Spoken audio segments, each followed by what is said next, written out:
Reports అన్ని చూసాను బండి. కొన్ని ప్రాబ్లమ్స్ ఉన్నాయి ప్రెగ్నెన్సీ రాకపోవడానికి. మీరిద్దరు కొంచెం వెయిట్ కూడా తక్కువ చేయాలి బండి. బుజ్జి ఎలాగో ఇంట్లో ఒకటే ఉంటుంది కదా, ఆ జిమ్ పంపి ఆ వర్కౌట్స్ అవి ఇవి చేసిర్రు అనుకో ఇంకా సెట్ అవుతుంది మంచిగా. కొంచెం మంచి ప్రోటీన్ ఫుడ్ తినండి, ఫ్రూట్స్ తినండి, హెల్తీగా ఉండాలిరా, అప్పుడే అన్ని సెట్ అవుతాయి.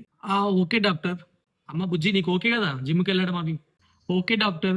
మా ఆయనకి గర్వంగా ఉంటదంటే నేను ఎంత కష్టమైనా పడతా. నాకు ఆయన కన్నా ఏది ఎక్కువ కాదు. బుజ్జి తక్కువ అవుతావా వెయిట్? చి పొండి. అబ్బో దొంగి. నువ్వు నా టెడ్డీ బియరే బుజ్జి తల్లి. Sweet couple. ఓకే డాక్టర్, వస్తాం మరి. Few moments later. నమస్కారం డాక్టర్. హాయ్ బంటి, ఎలా ఉన్నావు? సూపర్ ఉన్నా డాక్టర్. నాకేం బుజ్జి వెయిట్ తగ్గిందా మరి? ఏ మాటగా మాట కానీ బుజ్జి నిజంగా చాలా గ్రేట్ డాక్టర్.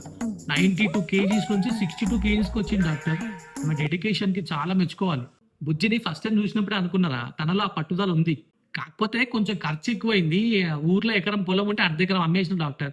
ఎందుకంటే బుజ్జికి daily fruits, vegetables plus protein ఇవన్నీ ఇవ్వాలి కదా డాక్టర్. ఇంట్లో ఏసీ కూడా పెట్టించిన డాక్టర్. మళ్ళీ జిమ్ పోయి వచ్చినాక బుజ్జి తల్లి అలసిపోతుంది కదా, అందుకని. నీలాంటి భర్త దొరకడం బుజ్జి అదృష్టం రా నిజంగా. అవును, ఒక్కడిగా వచ్చినావు, బుజ్జిని కూడా తీసుకొస్తే చూస్తుండే కదా తనని కూడా. బుజ్జా? ఇంకెక్కడ బుజ్జి డాక్టర్? ఆ జిమ్ ట్రైనర్ తో లేచిపోయిందిగా.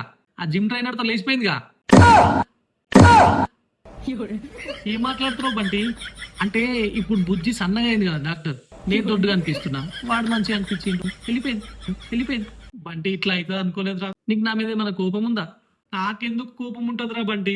మరి అది దొడ్డుకున్నప్పుడే నాతో మంచిగా ఉంటాయి కదా డాక్టర్, మొత్తానికి లేకుండానే చేసినావు.